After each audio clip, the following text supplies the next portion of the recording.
the transport system of any country is equal, or it's rather similar to the veins and arteries of the human body. What happens if the blood circulation of the human body stops? Ultimately, the human body comes to a standstill. This is the same scenario for the transport system of any country. It's very, very important to keep the wheels rolling for the development of any country. Well, the Roads and Transport Authority of Dubai is such a popular organization for the transport system. It's indeed a great honor for Marine Business Television to have with us Mr. Khalid Al Zayed, the acting CEO of Marine Agency, Roads and Transport Authority. Hello and welcome to Quarter Deck. Hi, welcome to RTA. The Roads and Transport Authority Marine Agency, it's a big name if you look into the Dubai infrastructural scenario. What are the primary objectives of the RTA Marine Agency in particular? Thank you very much first for interviewing me for your prestigious channel.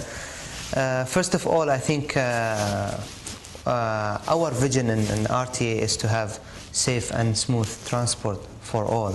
And the Marine Agency's vision is not really far from our main vision. We also seek for safe and smooth marine transport for all users in Dubai. If we say tourists, people living in Dubai, laborers, workers, businessmen, all different categories. So we are trying to help the other modes of transport to reduce the traffic congestion of the city by introducing the water transport systems. So that's the ultimate vision. Yes. You're still following the traditional system of transport, the ABRA. Are you going for a new look, rather changing the face of the new water transport system? Well, the ABRA now is part of Dubai Heritage, and we will never change the ABRA's look. Or they are more than 70 years old in Dubai Creek, and almost any tourist photo about Dubai, you can see Dubai ABRAs there. What we are doing for the ABRAs, we keep on upgrading the technical stuff, the engine, reducing the pollution, reducing the noise, from trying to find new systems like using CNG, compressed natural gas instead of diesel, using maybe solar energy, different technologies. But the look of the ABRA will never change. But anyway, it's the concept of RTA Marine Agency has been really ideal to maintain the oldness of ABRA. Exactly. As it is. August the 16th is a very significant day for the Road Transport Authority Marine Agency, because you're introducing your luxury water transport bus. It's a landmark and a platform and a thing to remember as far as the Marine Agency is concerned. Now, this luxurious water transport bus, is it imitation or innovation? Is it a technology from Dubai, or you had it from outside? Because when you see those pictures, and it's as if you're in a wonderland to see a bus moving from land to the water and then back to the land. And, well, to start saying that we have, before thinking even of these systems, the Marine Agency, with the support of our chairman, His Excellency Engineer Matar Al-Tayar, we have visited more than 15 cities in the world, worldwide, in Australia, in UK, in France, Italy, Norway, Holland, just to look at the best practice in the water transport field in terms of manufacturing, designing, operation, maintenance, planning, regulations. So I have seen different models and different systems around the world. Of course, it is something available in the world. It's not something that is not here. But in this region, I think we are the first that we started a comprehensive water transport system, like the water bus, air-conditioned with LCD screens. People with the special needs would be able to use these systems. They have lots of nice and good features for comfortability of the people using the system. The so-called ABRA, people watching the telecast in Singapore, Hong Kong, or different parts, maybe Australia, India, they all hear about Dubai, but people visiting Dubai also would like to know more about the ABRA. Probably you're the right man to tell us the origin of ABRA. Actually, when did it originate actually? The Abra is more than 70 years old. It was, and it is still, part of our best practices in this region. People at that time, more than 70 years ago, they discovered a need to transfer between the both banks of the creek, between Bardubay and Bardera side. And they had to have a solution to pass the creek or cross the creek. So they have built the small wooden abras, but they were rowing abras. There weren't engines, abras with engines. And we still maintain the rowing abras even, and they're still in service, and most of tourists love to use the rowing abras. So from the need and from the needs that they have discovered at that time, they have initiated themselves the abras, starting by rowing abras.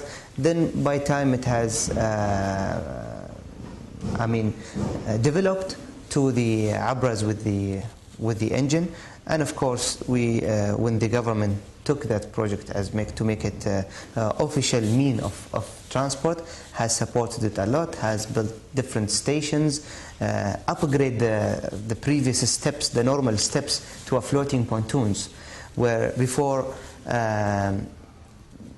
category of people, they weren't able to use the system, like the ladies, the old men, the children, because there were normal steps and it's difficult to jump from the abra to the step, and there are some injuries. But now with introducing the floating pontoons, it is very easy for everyone to use the abra.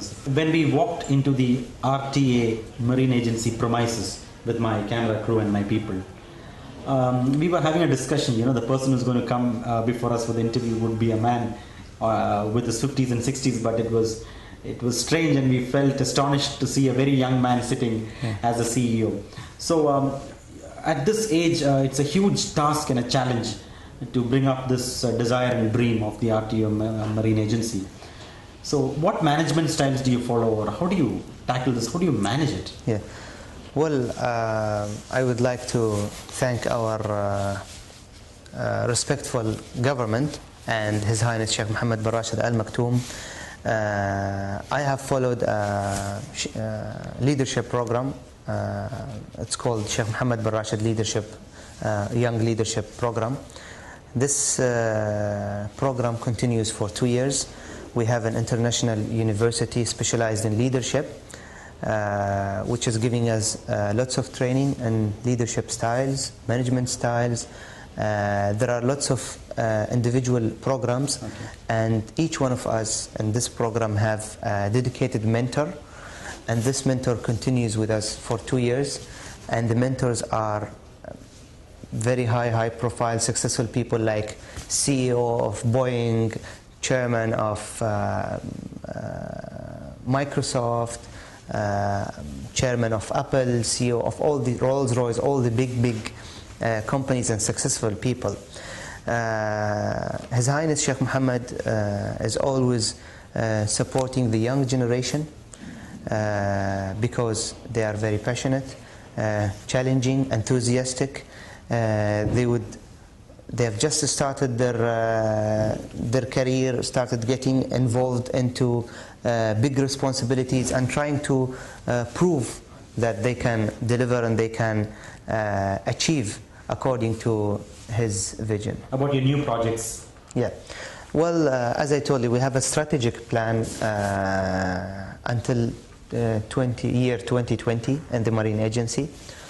We have started with the water bus. Our next project will be the water taxi. Okay. I'll just brief quickly about the water taxi. It is comparable, it's similar to the normal taxis in the street, where anyone can call for a cab, you and your family, your friends. It takes 8 to 10 passengers, and you can move to wherever you want in Dubai. Okay. It is not restricted just to Dubai Creek, to any hotel, to the islands in the future, wherever you want. It can work under different environments, in the creek and in the coastal waters as well. And the tariff will be the normal tariff, like the meter of the taxi. Then the biggest project in the RTA Marine Agency is the water ferry. That's the big project, which takes 120 passengers per each ferry, fully equipped with the latest technology. There will be 4 main terminals, starting with 4 main terminals in Dubai Creek. which is Al Ghubaiba, the Gold Souk, Banias, and City Center Station.